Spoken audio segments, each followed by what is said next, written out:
Friends, आज हम लोग समझेंगे इंडियन पॉलिटी। ठीक है, आज हम लोग स्टार्ट करते हैं इंडियन पॉलिटी। इंडियन पॉलिटी का सिलेबस हम लोग पूरा अच्छे से कंप्लीट करेंगे, पूरा डिटेल में एसएससी जेई एसएससी के अनुसार। ठीक है, तो हम लोग चलिए स्टार्ट करते हैं इंडियन पॉलिटी। तो इंडियन पॉलिटी में हम लोग को मेन क्या पढ़ना है, समझते सीधी सी बात है। ठीक है, इंडियन पॉलिटी एक किताब है जिस किताब में हम लोग को 22 भाग पढ़ना है और 395 अनुच्छेद पढ़ना है। ठीक है, कितना 22 भाग पढ़ना है और 395 अनुच्छेद पढ़ना है। तो हम लोग को क्या पूरा इंडियन पॉलिटी कंप्लीट हो जाएगा। वर्तमान समय में मूल संविधान जब बना था उस टाइम 395 अनुच्छेद था, लेकिन वर्तमान समय में लगभग 450 लगभग 465 अनुच्छेद हो गया। तो बढ़ा कैसे, तो अब हमेशा क्या होता है, जिस समय से संविधान बना उस टाइम से क्या संशोधन होते आ रहा है संविधान में। तो वही संविधान में संशोधन होते होते क्या नया नया क्या हो रहा है, अनुच्छेद बन रहा है, तो उसी को जोड़ा गया। ठीक है, तो मूल संविधान हम लोग कितना 395 है, लेकिन मान लेते देखो अनुच्छेद 21 है। ठीक है, अनुच्छेद 21 पहले था, लेकिन संविधान करके अनुच्छेद 21 का ए में शिक्षा का अधिकार जोड़ दिया गया। ठीक है, तो इसी तरह 39 है, अनुच्छेद 39 का ए में जोड़ दिया गया। इसी तरह जोड़ जोड़ के लगभग कितना 465 से अधिक अनुच्छेद हो गया। ठीक है, मूल संविधान में कितना था 395, लेकिन वर्तमान में कितना हो गया 450 से अधिक। तो हम लोग सारा कंप्लीट करेंगे, पूरा एक एक अनुच्छेद ऑल आर्टिकल पढ़ेंगे और पूरा कंप्लीट करेंगे हम लोग सिलेबस। ठीक है, तो हम लोग को मेनली कितना 22 चैप्टर पढ़ना है। इंडियन पॉलिटी में लोग 22 चैप्टर पढ़ना है। ठीक है, तो हम लोग स्टार्ट कहाँ से करेंगे, स्टार्ट फर्स्ट चैप्टर से करेंगे, भाग 1 से। लेकिन आज हम लोग भाग 1 नहीं पढ़ेंगे। ठीक है, आज हम लोग स्टार्ट करते हैं हम लोग क्या पढ़ रहे हैं, संविधान पढ़ रहे हैं, भारत का संविधान। तो भारतीय संविधान बना कैसे, ठीक है, संविधान का विकास कैसे हुआ, धीरे धीरे कैसे हुआ विकास, तो इस चीज को आज हम लोग समझते हैं। फिर नेक्स्ट क्लास में हम लोग भाग 1 पढ़ेंगे। ठीक है, तो हम लोग समझते हैं आज संविधान का विकास कैसे हुआ। जैसे एक एग्जाम्पल्स हम लोग समझते हैं, एग्जाम्पल्स लेते हैं, हम लोग संविधान का विकास क्यों पढ़ रहे हैं इस चीज को समझते हैं। ठीक है, तो मान लेते हैं एक एग्जाम्पल्स हम लोग लेते हैं। मान लीजिए हम सब्जी बनाना है। ठीक है, हम लोग क्या करते हैं, स्टूडेंट है, स्टूडेंट अपने से हम लोग खाना बनाते हैं। तो मान लीजिए हमको सब्जी बनाना है। ठीक है, तो सब्जी में मान लीजिए हमको क्या क्या, पहले हमको बाजार जाना होगा, सब्जी खरीद के लाना होगा। उसके बाद से उसमें क्या सब्जी को काट के धोना होगा, उसके बाद से उसमें हल्दी मिर्चा पाउडर मसाला वगैरह देना होगा, तब क्या बन जाएगा, सब्जी बन जाएगा। तो उसी तरह तो हम लोग डायरेक्ट क्या बोलते हैं, सब्जी बना। फ्रेंड्स लोग आते क्या बोले, सब बोलते क्या सब्जी बना, तो हम लोग क्या बोलते हैं, हाँ बन गया सब्जी। तो सब्जी बनाना क्या सीधे से बोलते सब्जी, उसमें बनाने के लिए कितना प्रोसेस हम लोग को आगे करना पड़ा। ठीक है, इसी तरह हम लोग क्या पढ़ रहे हैं, भारत का संविधान पढ़ रहे हैं। तो संविधान पढ़ने से पहले हम लोग समझते संविधान का विकास कैसे हुआ, संविधान कैसे कैसे बना। ठीक है, इस चीज को हम लोग समझते आज। उसके बाद से हम लोग नेक्स्ट क्लास में भाग 1 से स्टार्ट करेंगे। तो हम लोग सीधी से समझते। ठीक है, संविधान का विकास जो हुआ वह 1773 के रेगुलेटिंग, सीधा सा बोलते। ठीक है, संविधान का विकास जो हम लोग पढ़ेंगे कहाँ से, 1773 के रेगुलेटिंग एक्ट से लेकर 1947 भारत स्वतंत्रता अधिनियम तक। ठीक है, 1773 के रेगुलेटिंग एक्ट से हम लोग कहाँ तक पढ़ेंगे, भारतीय स्वतंत्रता अधिनियम 1947 तक पढ़ेंगे। यानी कि 1773 से लेकर 1947 के बीच जितना महत्वपूर्ण क्या संशोधन या जितना महत्वपूर्ण कानून बनाया गया है संविधान विकास के रिलेटेड, उस चीज को हम लोग पढ़ेंगे। ठीक है, तो इसमें हम लोग मेनली क्या क्या पढ़ेंगे, 1773 का रेगुलेटिंग एक्ट पढ़ेंगे, 1781 का एक्ट ऑफ सेटलमेंट पढ़ेंगे, 1784 का पीस ऑफ इंडिया एक्ट पढ़ेंगे, 1793 का चार्टर एक्ट पढ़ेंगे, 1813 का चार्टर एक्ट पढ़ेंगे, 1833 का चार्टर एक्ट पढ़ेंगे। उसके बाद से क्या 1853 का भी चार्टर एक्ट पढ़ेंगे। उसके बाद से 1858 का भारत शासन अधिनियम, 1861 का भारतीय परिषद अधिनियम, 1892 का भारतीय परिषद अधिनियम, 1909 का क्या जो बहुत इंपॉर्टेंट है मार्ले मिंटो सुधार, 1919 का भारत शासन अधिनियम जिसको बोला जाता है क्या मॉन्टेग्यू चेम्सफोर्ड सुधार। फिर से हम लोग 1935 का क्या पढ़ेंगे, भारत शासन अधिनियम। फिर 1947 का भारतीय स्वतंत्रता अधिनियम। ठीक है, तो हम लोग इतना अधिनियम पढ़ेंगे 1773 के रेगुलेटिंग एक्ट से लेकर 1947 तक। ठीक है, तो हम लोग समझते हैं पहले। ठीक है, रेगुलेटिंग एक्ट पढ़ने से पहले हम लोग थोड़ा सा समझ लेते हैं। थोड़ा सा क्या समझ लेते हैं, हम लोग को देश भारत में कौन लोग शासन किया, कौन लोग शासन किया? तो भारत में लगभग यूरोप कंट्री वाले यानी कि ब्रिटिश लोग सबसे लंबा समय तक क्या किए थे? शासन किए थे। तो ब्रिटिश लोग पहले भारत में आए थे क्या शासन करने के लिए? नहीं, ब्रिटिश लोग पहले भारत में आए थे क्या? व्यापार करने के लिए। ब्रिटिश लोग भारत में आए थे व्यापार करने के लिए, लेकिन भारत की तत्काल स्थिति को, उस टाइम भारत का जो समय चल रहा था उस स्थिति को देखते हुए अंग्रेज लोग क्या कर लिए? भारत में शासन करने लगे। ठीक है, तो भारत में उन लोग शासन करने लगे। तो शासन करने के दौरान उन लोग बहुत नियम और कानून बनाए। तो उस नियम और कानून जो बनाए उन लोग वही क्या भारतीय संविधान का विकास का एक स्रोत बना। ठीक है, तो हम लोग समझते हैं ईस्ट इंडिया कंपनी। ठीक है, थोड़ा सा समझ लेते बेसिक, उसके बाद हम लोग 1773 का रेगुलेटिंग एक्ट में आएंगे। ठीक है, तो हम लोग थोड़ा सा समझ लेते ईस्ट इंडिया कंपनी। ठीक है, ईस्ट इंडिया कंपनी सभी लोग सुनेंगे। तो ईस्ट इंडिया कंपनी जो था, ईस्ट इंडिया कंपनी,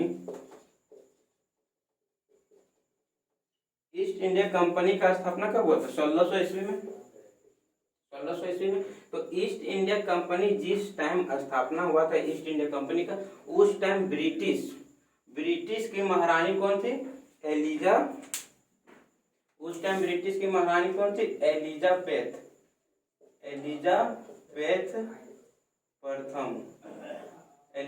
प्रथम। ठीक है, इन्होंने एक चार्टर दिया था। कौन चार्टर? Royal charter. इन्होंने एक चार्टर दिया था, रॉयल चार्टर।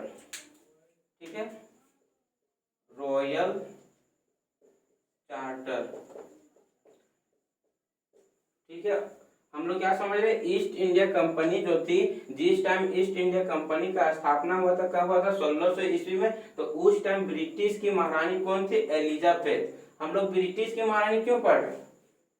क्योंकि ईस्ट इंडिया कंपनी कौन? ब्रिटिश लोग स्थापना किया था, इसलिए हम लोग ईस्ट इंडिया कंपनी 1600 में स्थापना हुआ था। उस टाइम ब्रिटिश की महारानी कौन थी? एलिजाबेथ प्रथम। और एलिजाबेथ प्रथम ने रॉयल चार्टर एक्ट उस समय पारित किया था। ठीक है, तो रॉयल चार्टर क्या होता है इस चीज को हम लोग समझते हैं।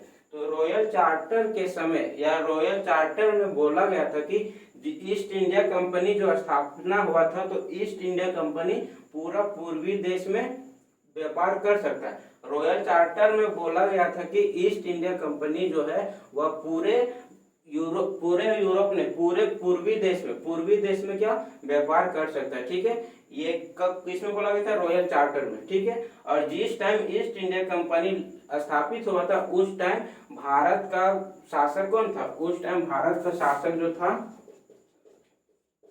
भारत का शासक अकबर। उस टाइम भारत का शासक कौन था? अकबर था। तो ऐसे इस तरह से क्या ईस्ट इंडिया कंपनी भारत में शासन करने लगी। ठीक है, इस चीज को हम लोग समझ गए। अब हम लोग तो आगे आते हैं एक थोड़ा सा 1757 का प्लासी का युद्ध और एक थोड़ा इसमें और समझ लेते। ठीक है, अकबर जो था इसका कार्यकाल 1605 में अकबर का क्या हो जाता है? मृत्यु हो जाता है। तो अकबर के बाद कौन आता है? औरंगजेब।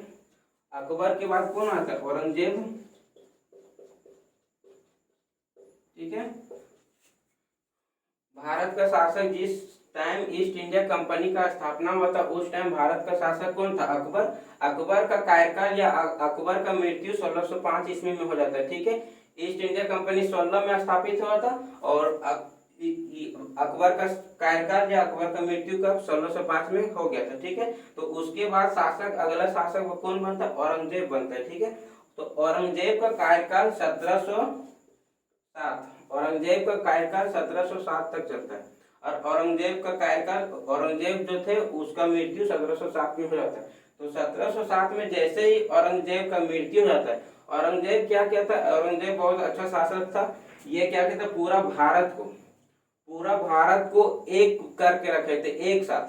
लेकिन जैसे ही औरंगजेब का मृत्यु हो जाता है तो पूरा भारत में जितना राजा था सब क्या अलग अलग होने लगा। क्या होने लगा? अलग अलग होने लगा। हम लोग 552 देशी रियासत पढ़ते हैं ना, तो हम लोग क्या सब अलग अलग राजा अलग अलग हो गया और एक दूसरे राजा के बीच क्या लड़ाई होने लगा।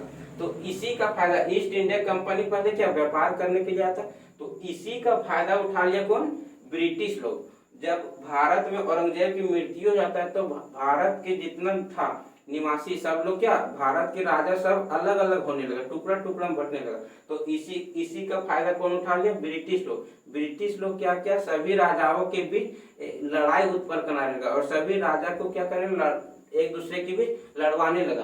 तो सब एक दूसरे के बीच लड़ गया तो फायदा कौन उठा गया, ईस्ट इंडिया कंपनी, ब्रिटिश लोग। और उन लोग 1757 में क्या होता है, 1757 में प्लासी का युद्ध, और प्लासी का युद्ध में ही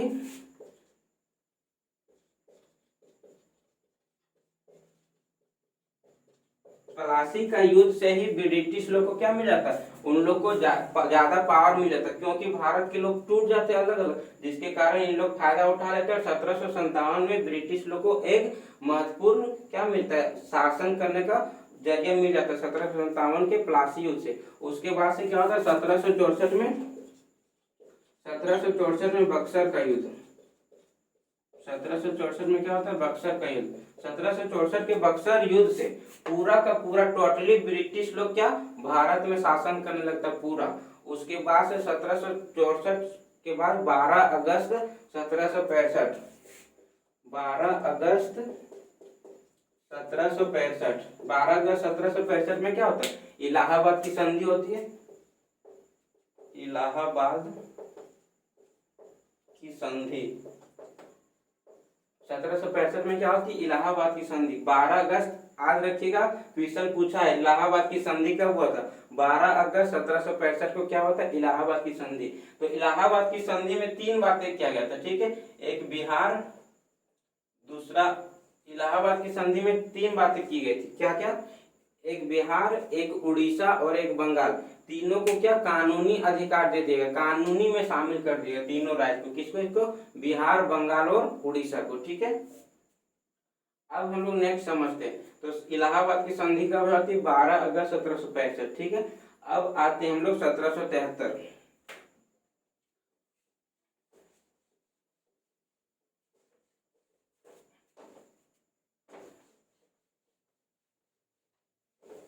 अब हम लोग समझेंगे क्या, 1773 का रेगुलेटिंग एक्ट, ठीक है, 1773 का 1773 का रेगुलेटिंग एक्ट।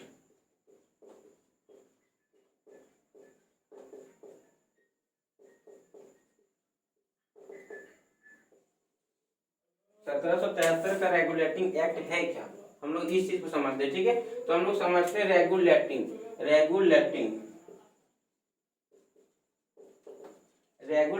जो है एक इंग्लिश वर्ड है, ठीक है। रेगुलेटिंग जो है एक इंग्लिश वर्ड है। रेगुलेटिंग का मतलब होता है नियंत्रित करना, ठीक है, नियंत्रित करना। हम लोग ये एग्जांपल्स देखते हैं, रेगुलेटिंग यानी कि रेगुलेटर। हम लोग घर में यूज करते हैं गैस सिलेंडर में क्या लगा रहता है, एक रेगुलेटर लगा रहता है। तो रेगुलेटर का काम क्या, हम लोग को जब खाना बनाना है रेगुलेटर ऑन कर लेते हैं, नहीं बनाना रहता है तो ऑफ कर लेते हैं, यानी क्या कर रहा है, रेगुलेटर का कार्य क्या, हम लोग प्रवाह को क्या करते हैं, नियंत्रित करते, कंट्रोल करते। तो उसी तरह रेगुलेटिंग एक्ट के तहत ब्रिटिश लोग पूरा भारत को क्या करने लगा, पूरा भारत को अपने तरह से कंट्रोल करने लगा, अपने अनुसार जो हम लोग चाहता था वो करता था, ठीक है, पूरा कब्जा कर लिया। उसके बाद से 1773 से पूरा भारत को अपने अनुसार रेगुलेट करने लगा, अपने अनुसार पूरा भारत में क्या करने लगा, शासन करने लगा। तो इसलिए इसका नाम दे दिया गया क्या, रेगुलेटिंग एक्ट, 1773 का रेगुलेटिंग एक्ट। रेगुलेटिंग एक्ट के तहत ब्रिटिश लोग भारत में पूरा अपने इच्छा अनुसार शासन करने लगा, ठीक है। तो हम लोग रेगुलेटिंग एक्ट में 10 चीज याद रखना, 10 पॉइंट यदि हम लोग याद रख लेते हैं रेगुलेटिंग पॉइंट के बारे में, तो हम लोग का एक भी क्वेश्चन नहीं छूटेगा, ठीक है। तो हम लोग समझते कौन क्या क्या 1773 का जो रेगुलेटिंग एक्ट है, तो रेगुलेटिंग एक्ट में क्या क्या हुआ, ठीक है, इसके बारे में हम लोग समझते हैं। अब समझते हैं हम लोग फ्रेंड्स 1773 का रेगुलेटिंग एक्ट में क्या क्या किया गया था, ठीक है। तो फर्स्ट क्या गया था, ईस्ट इंडिया कंपनी पर ब्रिटिश संसदीय का नियंत्रण, यानी कि 1773 के पहले, रेगुलेटिंग एक्ट के पहले ईस्ट इंडिया कंपनी अपने मर्जी से शासन करता था, चलाता था कंपनी को। लेकिन रेगुलेटिंग एक्ट के बाद ईस्ट इंडिया कंपनी जो थी वो अब अपने से शासन नहीं करता था, ब्रिटिश संसद जो था, ब्रिटिश संसद के अनुसार ईस्ट इंडिया कंपनी काम करती थी। ठीक है, तो क्वेश्चन पूछा गया था कि ईस्ट ब्रिटिश संसदीय का शुरुआत कब हुआ था, ईस्ट इंडिया कंपनी पर ब्रिटिश संसदीय की शुरुआत कब हुई थी, तो आंसर क्या होगा, 1773 के रेगुलेटिंग एक्ट से शुरुआत हुआ था। ठीक है, तो इसका मतलब समझ आया कि नहीं, ब्रिटिश संसदीय ईस्ट इंडिया कंपनी जो था उसका संचालन 1773 के रेगुलेटिंग एक्ट से कौन करने लगा, ब्रिटिश संसद, यानी कि ब्रिटेन का जो संसद है उसके अनुसार ये ईस्ट इंडिया कंपनी काम करने लगा था। ठीक है, उसके पहले नहीं करा था, उसके पहले ईस्ट इंडिया कंपनी यहाँ का कब स्थापित हुआ था, 1600 में। 1600 से 1773 के पहले तक अपने से कंपनी का जो यहाँ रहते थे उन लोग चालन करते थे, लेकिन 1773 से क्या ब्रिटिश संसदीय के अनुसार काम करता था। एक पॉइंट समझ गए। दूसरा पॉइंट क्या, बंगाल के गवर्नर, यानी कि पहले 1773 के पहले ईस्ट इंडिया कंपनी का बंगाल में स्थापित हुआ था, तो बंगाल का क्या होता था, एक गवर्नर। ठीक है, बंगाल का एक गवर्नर, वो अभी वर्तमान समय भी होता है ना गवर्नर, तो उस टाइम बंगाल का गवर्नर हुआ करता था। ठीक है, तो रेगुलेटिंग एक्ट के बाद से बंगाल के गवर्नर का नाम बदलकर गवर्नर जनरल कर दिया गया। ठीक है, गवर्नर का नाम बदलकर गवर्नर जनरल कर दिया गया, कब से, 1773 के रेगुलेटिंग एक्ट से। ठीक है, तो हम लोग इसमें क्वेश्चन पूछता है और पूछा गया कि बंगाल का गवर्नर कौन था, तो बंगाल का प्रथम गवर्नर कौन था, Lord Clive, Lord Clive, Lord Clive. ठीक है, बंगाल का प्रथम गवर्नर कौन था, लॉर्ड क्लाइव। ठीक है, अब पूछेगा बंगाल का प्रथम गवर्नर जनरल कौन था, तो बंगाल का प्रथम गवर्नर जनरल कौन था, वारेन हेस्टिंग, वारेन हेस्टिंग। ठीक है, कौन था, वारेन हेस्टिंग। क्या है, यदि बंगाल का गवर्नर सिर्फ बोलेगा, ध्यान देना, गवर्नर जनरल और गवर्नर अलग है। बंगाल का यदि गवर्नर सिर्फ बोलता है तो क्या होगा, लॉर्ड क्लाइव। क्या प्रथम पूछेगा तो बंगाल का प्रथम गवर्नर कौन था, तो लॉर्ड क्लाइव। और यदि पूछेगा बंगाल का प्रथम गवर्नर जनरल कौन था, तो वारेन हेस्टिंग। ठीक है, तो और इसी में याद क्या रखना, जब बंगाल का गवर्नर का नाम बदला गया था गवर्नर जनरल में, तो उस टाइम बंगाल का कोई गवर्नर होगा ना, अंतिम गवर्नर, तो अंतिम गवर्नर कौन था, यही था, वारेन हेस्टिंग। ठीक है, अंतिम गवर्नर कौन था, वारेन हेस्टिंग। और जैसे नाम बदल गया तो यही कौन बन गया, गवर्नर जनरल बन गया। तो बंगाल का प्रथम गवर्नर जनरल और बंगाल का अंतिम गवर्नर कौन है, वारेन हेस्टिंग। ठीक है, याद रखना। अब हम लोग नेक्स्ट चलते हैं, मद्रास और बॉम्बे प्रेसिडेंसी को बंगाल के अधीन। इसका मतलब समझ आया, यानी कि हम क्या बताए थे, 12 अगस्त 1765 इलाहाबाद की संधि जो हुआ था उसमें क्या बंगाल, बिहार और उड़ीसा तीनों को क्या कानूनी अधिकार प्राप्त हो गया था, लेकिन मद्रास और बॉम्बे प्रेसिडेंसी जो था, ठीक है, जिस 1773 के पहले क्या 3 प्रेसिडेंसी था, 3 क्षेत्र, बड़ा बड़ा क्षेत्र था। तो एक कौन कौन, मद्रास प्रेसिडेंसी, दूसरा बॉम्बे प्रेसिडेंसी, तीसरा बंगाल प्रेसिडेंसी। तो 1773 के रेगुलेटिंग एक्ट में बंगाल प्रेसिडेंसी, मद्रास प्रेसिडेंसी और मुंबई प्रेसिडेंसी, दोनों प्रेसिडेंसी को बंगाल प्रेसिडेंसी के अधीन कर दिया गया। अब बंगाल प्रेसिडेंसी के अधीन का मतलब क्या हुआ, यानी कि बंगाल के अधीन उसको कर दिया गया, यानी कि बंगाल के जो सरकार थी, बंगाल जो शासन करता था, वही लोग किसको, मद्रास और बॉम्बे, वही लोग क्या करेगा, उसको संचालन करेगा। ठीक है, अधीन मतलब उसके अधीन, जो वो बोलेगा वो कार्य करेगा। ठीक है, जैसे हम लोग एग्जाम्पल से यदि लेते हैं तो हम लोग स्टूडेंट, हम लोग किसके अधीन रहते हैं, अपने गार्जियन के अधीन। हम लोग को कुछ चाहिए तो हम लोग किसको बोलेंगे, गार्जियन को बोलेंगे, वही देगा। तो ठीक है, तो उसी तरह क्या अधीन, आने की मद्रास और बॉम्बे प्रेसिडेंसी बंगाल के अधीन हो गया। बंगाल जी जो बोलता था वही होता था, वहां जो शासन बंगाल जो मन किया वो करता था, कहाँ पे, मद्रास और बॉम्बे में। ठीक है, 2 चीज समझ गए हम लोग। तो यहाँ पे क्या हुआ, जब बंगाल के क्या हुआ, अधीन कर दिया गया, तो आने की यहाँ पे क्या हो रहा है, सत्ता का केंद्रीकरण हो रहा है कि नहीं, सत्ता का, जब किसी का अधीन है यानी कि सब एक दूसरे से मिल के है, तो मिल के है तो क्या सत्ता का अधिकरण हो रहा है, केंद्रीकरण हो रहा है। तो यहाँ पे क्या केंद्रीकरण की पहली बार पहली बार केंद्रीकरण की व्यवस्था कब आया था? 1773 के रेगुलेटिंग एक्ट में। ठीक है, तो केंद्रीकरण आने की, उसी केंद्रीकरण आने की सब एक दूसरे को मिल के रहना। ठीक है, तो केंद्रीकरण वही कहलाता है। तो केंद्रीकरण की शुरुआत कब हुआ था? रेगुलेटिंग एक्ट से। तो इसी को हम लोग केंद्रीय प्रशासक बोलते हैं। वर्तमान समय में जो यूपीएससी एग्जाम लेती है, आईएएस आईपीएस से, क्या पर केंद्रीय सर्विस है, केंद्रीय जॉब है। तो केंद्रीय प्रशासक का शुरुआत कब से हुआ था? रेगुलेटिंग एक्ट से। क्वेश्चन पूछेगा केंद्रीय प्रशासक की शुरुआत कब हुआ था, तो कब हुआ था? 1773 के रेगुलेटिंग एक्ट से हुआ था। ठीक है, अब हम लोग नेक्स्ट करते हैं बोर्ड ऑफ प्रोप्राइटर्स। नेक्स्ट क्या है? बोर्ड ऑफ प्रोप्राइटर्स की शुरुआत हुआ था। इसका मतलब, प्रोप्राइटर्स का मतलब समझ आ रहा है कि नहीं? प्रोप्राइटर्स का मतलब है निवेशक मंडल। आने की ईस्ट इंडिया कंपनी जो था, तो ईस्ट इंडिया कंपनी चलाने के लिए उन लोग को पैसा चाहिए ना, तो एक निवेशक मंडल बनाया गया। निवेशक मंडल यही क्या करता था? कंपनी को पैसा देता था, कंपनी पर निवेश करता था। कौन? निवेशक मंडल, कंपनी को चलाने के लिए। ठीक है, अब नेक्स्ट क्या है? Board of directors. Board of director में क्या हुआ था? ये क्या है? बोर्ड ऑफ डायरेक्टर्स आने की, इसके तहत भारत में जितना लोग रहता था, तो और सैनिक क्षमता, सैनिक पावर। ठीक है, भारत उस टाइम जो सैनिक था, और आने की भारत के लोगों के बीच मान लीजिए विवाद हो गया, तो उनको कौन सुलझाएगा? तो उनको सुलझाने का काम कौन करता था? Board of directors. एक क्या बनाया गया था? Board of directors. और एक क्या बनाया गया था? Board of proprietors. Board of proprietors क्या करती थी? ईस्ट इंडिया कंपनी को निवेश करती थी, क्या? पैसा। बोर्ड ऑफ प्रोप्राइटर्स भारत में जितना लोग रहता था, उन लोग के बीच यदि विवाद हो जाता है, उसके बाद से सैनिक मामला हो गया, वो सब का कौन कंट्रोल करता था? Board of directors. ठीक है, इतना हम लोग समझ गए। अब हम लोग नेक्स्ट समझते हैं 4 सदस्यीय गवर्नर जनरल की स्थापना। आने की, इसका देखिए यहाँ क्या हुआ था? मद्रास और बम्बई प्रेसिडेंसी को बंगाल प्रेसिडेंसी के अधीन कर दिया गया था। तो इसके तहत क्या हुआ? मान लो मद्रास और बम्बई को इसके अधीन हो गया, बंगाल के अधीन हो गया, तो बंगाल का लोड बढ़ जाएगा ना पूरा। उसको बंगाल को भी देखना है, मद्रास को भी देखना है, बम्बई को भी देखना है, तो अकेले बंगाल सरकार कैसे चलेगी?